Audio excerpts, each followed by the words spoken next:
I'm so delighted to be with Philippa Charrier. She has just launched a book. She has so many incredible things to share. But before we get into all of that, what is your Campus Chronicles story? Wow. Thank you very much, Brooke, for having me. Campus Chronicles story. It's so hard, isn't it? It is. There's so many. I had basically why I am doing what I'm doing now is because I had such a fabulous time at university. And I studied architecture for 3 years. Then I had a year out, went on to do a postgraduate for 2 years. And then I went back to university to do a master's in urban regeneration and design. So I have so many stories about university because I was there for so long. But really what sticks out to me was the community. My best friends, who are still my best friends today, living in a house, the talks we had around kitchen tables, putting the worlds to right, the stories, the parties we had in the shared lounge, just everything that happened in that house sticks with me. And that's exactly why I do what I do today, because of those memories that I had when I was living as a student. That's beautiful. There's a song called The House That Built Me. And what you just described very much reminds me of that, because it talks in the song about how the house has so many memories and it built who you are as a person. And that's exactly what it sounds like. Absolutely. Yeah. Yeah. Completely agree with that. I love that.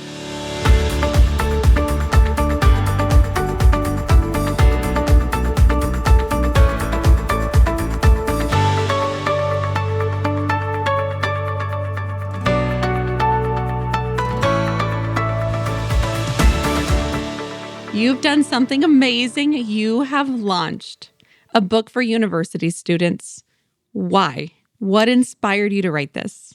I started, so as I just said, I was at university for a long time. I worked all over the world as an urban regeneration, like an architect, urban designer, working in urban regeneration all over the world, which was fabulous. Loved that job. Then when I started having children, I had to rethink my career. So really it started back from then. And my two loves, obviously, I wanted to have children and I loved architecture. So I wanted to create a job where I could be around and, have my children and they could be part of my life with me. Property developing gave me that option. And with my background in architecture, it was perfect. When I started looking at properties to invest in, I came across student accommodation. Now, as we've just talked about the Campus Chronicles, my background, my memories of being a student was all about the house, all about the community formed. When I started looking at properties to buy as student accommodation, I was horrified that basically it had all changed. The landlords what they were doing was squeezing the spaces, making bedrooms. So the lounges had disappeared. So then you had a kitchen lounge. So there wasn't enough social space for each person. There weren't enough chairs for the occupants to sit at. There weren't enough sofas. It was just not enough chairs. So there wouldn't be enough. There'd be it might look, well, the ones that I saw didn't look great. But now what I see is a lot of people are designing beautiful looking accommodation, but they haven't got enough chairs. So they might look great, but they're not actually designed for the people that are living in there. And they're not functional. They're not functional. Exactly. So they're not functional. And that really upset me because I was wandering around these houses, pregnant, had a toddler on my hip and thinking, oh my goodness, students, young people, these are people's children living in this accommodation. Now, my student house, as I remembered, it was grotty, it was awful, but it had the basics of, community, that I could build the community. So the rooms were big enough to actually be able to rearrange furniture how I wanted it. I had a big window. The proportions were right. They weren't sort of squished in bedrooms to sort of fit an ensuite. We were able, we didn't have en suites. We were used a bathroom. So we would actually then nudge to meet people on the corridor, and just basic design skills. And what I see now with a lot of property is that people are putting in en suites and cutting up the bedrooms. And it's just not functioning well as a building. The houses aren't working well. And then the other side of that, you've got the purpose-built student accommodation, where, a brochure, you look at a brochure and it's all fabulous, but actually getting into the nitty-gritty of it, you've got studios where students don't actually ever have to leave. Courses are online. You don't have to leave your bedroom if you don't want to. And that's not healthy either. And it's not healthy. No. And you've got these phones, and all these students are brought up now. They're on front-facing cameras.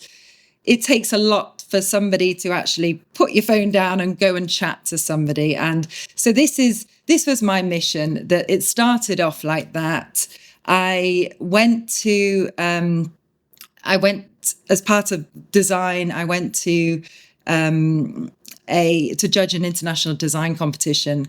And that was fantastic. We had students from all over the world, and I spent a lot of time with the students because I love young people. I was chatting with them, trying to find out the nitty-gritty, what's happening, how they find student life now. And what came up was overpressure, overwork, and medication. And every single student I spoke to was on medication. Every single one? It was just eye-opening. And the stories from the studio apartments that they lived in, the purpose-built apartments, one of their friends or somebody they knew in their building had died by suicide. Nobody found the body for days. And stories like this is why I do what I do, because I want to make change, and I don't want my children going through this. And there are just so many sad stories. It's completely changed university, and this is my mission for the book, to empower students to survive and to thrive at university. Similarly, here at the podcast, one of the things that has been thematic for us is, yes, university has so many incredible learning experiences, but the flip side of that coin, right, is that there is setbacks, there is struggle, so much that people aren't talking about because it is taboo. We even had a guest on recently who had a very poor university experience, and what that was like for her, feeling like she couldn't tell anybody that she was struggling, feeling completely isolated. And to your point, the point that you make in your book about surviving and thriving, there's a tremendous difference between the way that those two things feel. What does it feel like to survive versus what does it feel like to thrive in uni life? Because those are very, very different. Yeah. And it's also, I think, throughout, it's very hard for people nowadays. We're living in a very strange environment. We're built for the savannah. We're not built for 24/7 Uber Eats and sitting on a sofa and get everything delivered. We've got ultra processed food. We've got social media, that's telling us that we're social, but we're not social. We're just in front of, an AI, billion-pound AI that's throwing us all this stuff that we're looking at. So it is a very different world. And I think there's so much pressure on young people nowadays to achieve, to go, what is achievement? What is achieving? Is it achieving in life? For me, for what I want for my children is to be healthy and happy. That is number one, is, healthy and happy, and whatever else. You can build everything from a foundation in well-being. Once you've got that right, everything else fits into place. So the first book we wrote, my husband and I, which was designed for well-being. So this is basically for universities, for architects and property developers to basically my knowledge of designing spaces to enhance well-being. It's all down there. That was the first one that we wrote, and that was in 2020. And that's really just showing how you can create student accommodation that outperforms the market. That's an amazing concept, though, tying in the physical space that you live in to your emotional, spiritual, and mental wellness. I Yeah. love that. Yeah. So that was the first one. And basically it came out because as humans, we're spending 90% of our time in buildings and 65% of that time in our homes. So for students, if we translate those percentages, that's 2 years out of a 3-year degree in their homes. So 2 years. And it's probably even more now with more online learning.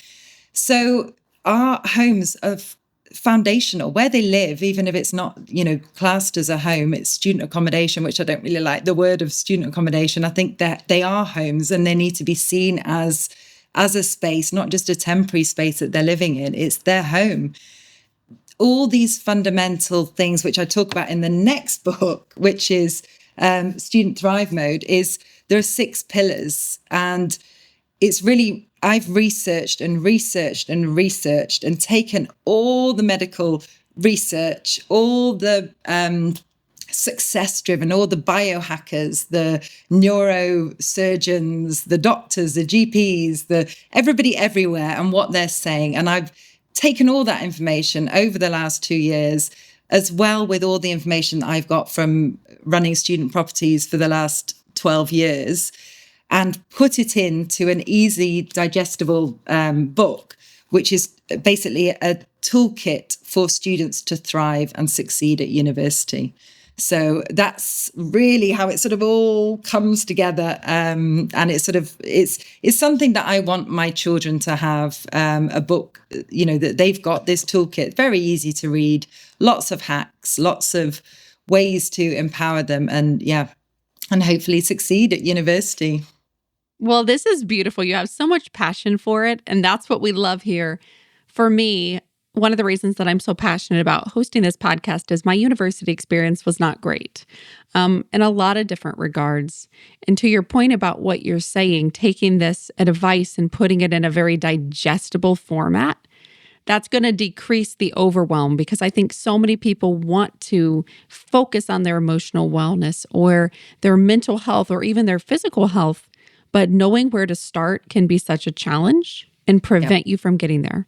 Where should students start if they want to get more well?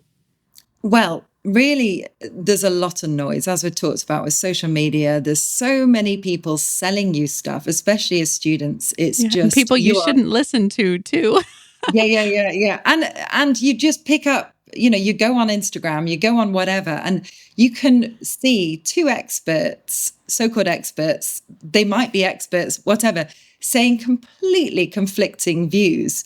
How to lose weight, how to do this. Somebody will say, go on the vegan diet, go on the, all protein, all carnivore diet. There's so many conflicting noise, which is the best exercise to have, which is this. And there's always somebody that's going to be completely cutting down what you say because somebody else has the opposite. So it's also taking all that noise, and everything in my book is free. It's all free hacks. It's basically telling you that, if you exercise for 20 minutes, whatever, move your body for 20 minutes, that then actually allows you to retain 20% more information after you've studied by doing simple, jumping jacks, whatever it is, whatever you want. And you're going to feel so much better.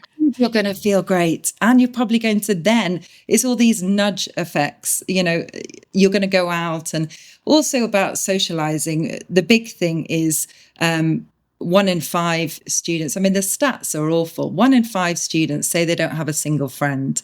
Now, again, going back to me being at university, I'm still 30. It's 30 years since I went first of all to university, and I'm still best friends with those people that I met on the first day of halls.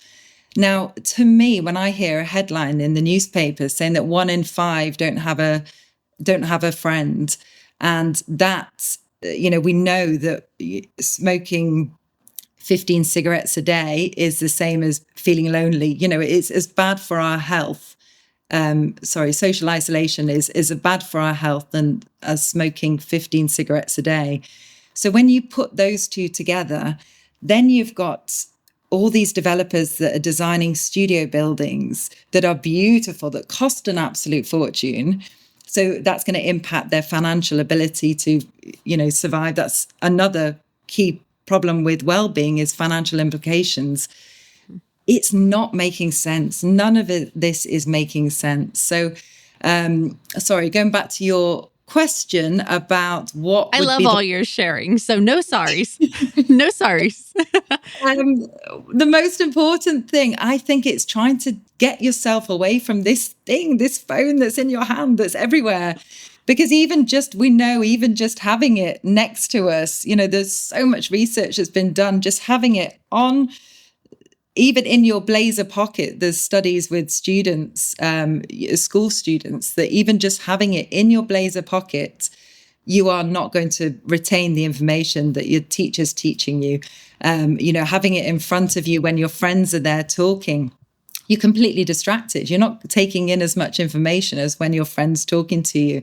So I think for me, out of all the research I've done, is to try and just have more, turn the notifications off your phone, leave it away from your bed, take it away from your bed, put it the other side of the room, and Please do don't not sleep with it in your bed. I've heard that's popular now. do not sleep with it. Do not have it as your if it's your alarm clock by your bed, put it the other side of the room, so you have to get up and turn it off. But it's so easy, and you're fighting against AI, billion-pound AI systems that are keeping you scrolling and scrolling and want your attention. And that's awful for your well-being, because you're not sleeping. Then the knock-on effects of that blue light, your melatonin, you're not going to sleep as well. So that to me would be number one key. I mean, my daughter's 14, and she has Snapchat on her phone. And, she did this whole big pitch to us. I said, you're not having social media. You're not having social media. And she was telling us that it's all about community with her. All her friends were on it. So that was it. So I was like, okay, let's try it. Let's see what happens. Her notifications, she is constantly buzzing, because somebody's keeping up their snap streak, taking a photo of the floor or whatever, just to keep their snap streak going. And I'm thinking, what on earth is this? How on earth can you concentrate? Why do you want to see a photo of the floor? I'm not in the Snapchat era. So my question is, why is a photo of a floor worth your stress and your time? Exactly. And it's just trying to convey that to them, that this is, your future. What are you doing looking at a photo of a floor? Come on, we can do something better. But I just keep going into a phone and turning off the notifications and stop it, because otherwise it's buzz. And it's just ridiculous. So it's really just having a better relationship with your phone. They're not going to go anywhere, these phones. We're going to have them, and we just need to learn how to work with them. And, we are the boss, not them, and know that they are manipulating us. And it's just trying to get that, that story there. Thank you for humanizing the phones, because I don't think we say that enough. They very much have their own personality and characteristics with the rise of AI. And they very much feel like oftentimes your most trusted companion, because it's with you throughout so much of your life. Was there a tip or a strategy or something when you were putting together this book that helped you?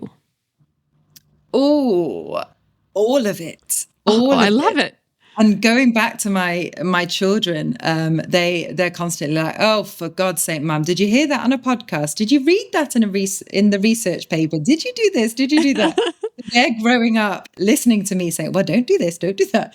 But I think a lot of it, when I was writing the book and I started getting a bit stuck on something, I've got a treadmill. I bought a treadmill through this time, because I was like, I hate sitting down. Sitting down is just, we're not designed to sit down. And neuroplasticity, understanding and learning about neuroplasticity, and knowing that when you're running, if you can run, your brain makes new connections. And that's fascinating to me. So whenever I got stuck on writing the book, I imagined myself to be a student and back studying, because basically that's what I've done for the last 2 years, reading research, taking it, making it my You're own. definitely in student mode. I am I love learning. This is why I do it. I absolutely love learning. And so I'd run on the treadmill for 20, 30 minutes, and then I'd come off, I'd feel brilliant, and I'd be back again. So whenever I was stuck, I'd stop, go and run, even though I knew I had all these deadlines that I'd set for myself because I was setting them all myself. And I'd be off running or walking in nature, listening to podcasts. When you're in nature, you retain so much more information. So it was really, it was very good for me to write the book. Also, obviously, there's so much stress involved in writing a book, but it was great to have this subject to write about so that I could pick up all these tools and take them into my everyday life, and my children's lives as well. To your point about writing a book, you put all the tools into practical application so you know whether or not they work. Yeah. I love Yeah. it. So Yeah. I have a challenging question for you. I know you're going to rise to the occasion. Oh. If you were going to give 3 pieces of advice to university age students, what would those 3 pieces of advice be? Go make a friend. Go make a friend. The most important thing is go out of your comfort zone, even if it's very challenging for you to go and meet somebody. Try out first. Go to a cafe. Start talking to the barista. If you talk somebody in the line, just get out of your comfort zone to talk to somebody. If you see somebody sitting in a waiting room, if you see somebody, put your phone down, put your phone in your back pocket, anywhere, out of sight, and just say, oh, hi, the weather, talk about the weather. In England, everybody talks about the weather. So, that's nothing surprising. People will love that. People will love that. They're warm to you. And it's just about just getting out of your comfort zone. If that sounds, some people rise to the occasion, would love to talk to anybody. But it's just put your phone away. Look outside, look at the trees, look at nature. Just try and talk to people and be, no matter how many followers you've got on Instagram, TikTok, whatever, they're not real people. Just put your phone away and look around you, and that's number 1. Number 2, if you can, just try and bring in more vegetables into your diet, even if it's just reducing the amount of ultra-processed food that you eat. You will feel better. What you're eating is not, you are, again, students are heavily marketed to about eating, ultra-processed food, everything, instant whatever. Everything quick and everything convenient. Everything quick. Yeah. Just try eggs. No problem. Crack a few eggs. Frozen vegetables don't cost much. You can use frozen vegetables, egg, put them together. You've got a great meal. Just simple things that just try one meal, just reduce it down from ultra processed food. Try and get something that is natural, is healthy, there's so much noise about what's healthy and what's not, so that doesn't really help. But just something that would go off, that's in the fridge, or some vegetables don't have any information about what's the nutritional value of it, because they don't need to, because it's good. Anything that says it's healthy will not be healthy. Just fruit, veg, whatever else, there's anything that's not marketed as healthy, and you will realize how incredible life can be with just a few different, having a savory breakfast, for example, rather than a sugary cereal breakfast. how much more you will concentrate in your lectures, how much more time you'll have. You won't feel sluggish, you won't feel tired and falling asleep in the lectures. So just simple hacks. And that's what the book's about. It's just very, very simply, not big overhaul, just simply changing different habits. And just, yeah. So number 3, I realize I've done 2. Number 3, try and move your body more. We sit down for so much time. And And it's especially so when normalized in our it's, culture. yeah, yeah, yeah. You don't even need to get off the sofa now. You can get food delivered to your sofa practically. You can, I know they do the drone delivery services now yeah, for the Uber Eats. I just yeah, learned about that this week. yeah. It's just crazy. It's crazy, crazy, crazy. And it's comical when, if we go back 200,000 years ago, or even 100 years ago, and started talking about what is on our Even supermarket. 50 years ago. Yeah. Yeah, yeah, yeah, yeah. It's 20 years ago, probably as well. It's just completely changed. And what we eat is not food. What we're pushed to eat, because it's marketing. Again, it's all come down to making money and marketing. And students, again, unfortunately, are the key age group that these companies are marketing to, and through TikTok, through Instagram, through Facebook, it's ads, billboards, through on campus, even on campus, you get all these. Somebody sent me today, information, a picture of have a healthy breakfast, or not a healthy breakfast. Make sure you eat well before lectures. And it was, Orangina, that you think because it's orange juice, but it's been in a tank probably for 20 years and not ever seen, any oranges. And then, I don't know, some bun or muffin or something.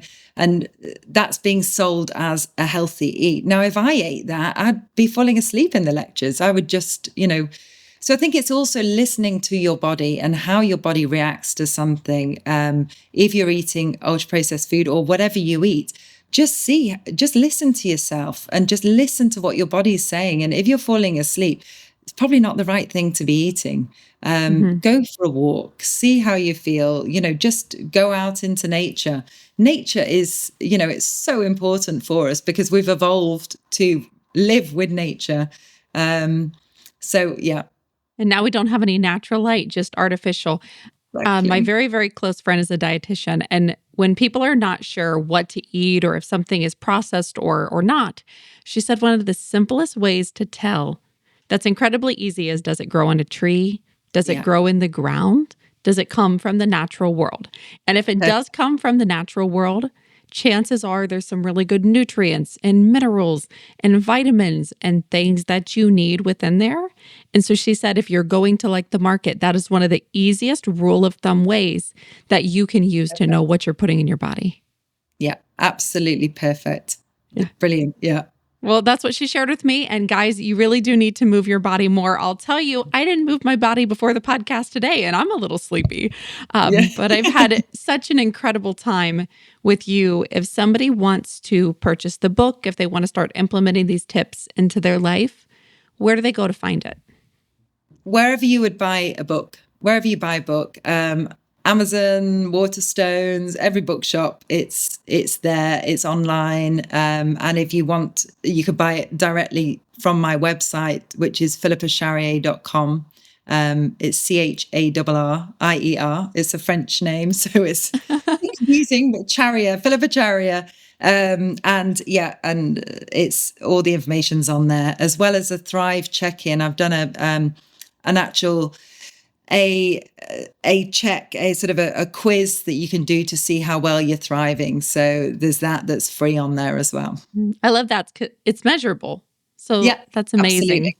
You're Yeah. so in alignment with what we want to talk about here at Campus Chronicles. And I'm so excited about our conversation because it's some of those little tweaks that you can make that make you feel so much better. And for me, I have celiac disease. So by nature, I can't eat a lot of ultra processed food. And everything she said was incredible. But I Yeah. really want you to listen to that second piece of advice she gave, because you really will feel both tremendously better in your physical body and tremendously better about yourself. And when you feel better about yourself, you make incredible choices. So I feel amazing about the content that we have partnered to put together into this world. You have so much passion for helping students, and I've just had such a great time with you. Thank you for coming on. Thank you so much, Brooke. Thank you. Yes, and thank you so much to everybody who listened to another episode of the Campus Chronicles podcast. So if today's episode gave you life, perspective, or just a much needed moment to breathe in a busy world, I don't want you to keep it to yourself. Share it, tag us, please send it to a friend who needs to hear it. And if you're not on our newsletter yet, what are you doing? Go to CampusChroniclespod.com and join the crew. We have all the behind the scenes things, unfiltered thoughts from me and the team, bonus resources, and insider only invites to events, giveaways, and things that we really don't post anywhere else. I promise I'm not going to spam you. It's just the good stuff straight to your inbox. Being in university is wild enough. You don't need to miss out on what matters. Sign up now and let's make this next semester the one that you stop surviving and start thriving. Until next time, stay bold, stay curious, keep writing your own chapter. This is Campus Chronicles.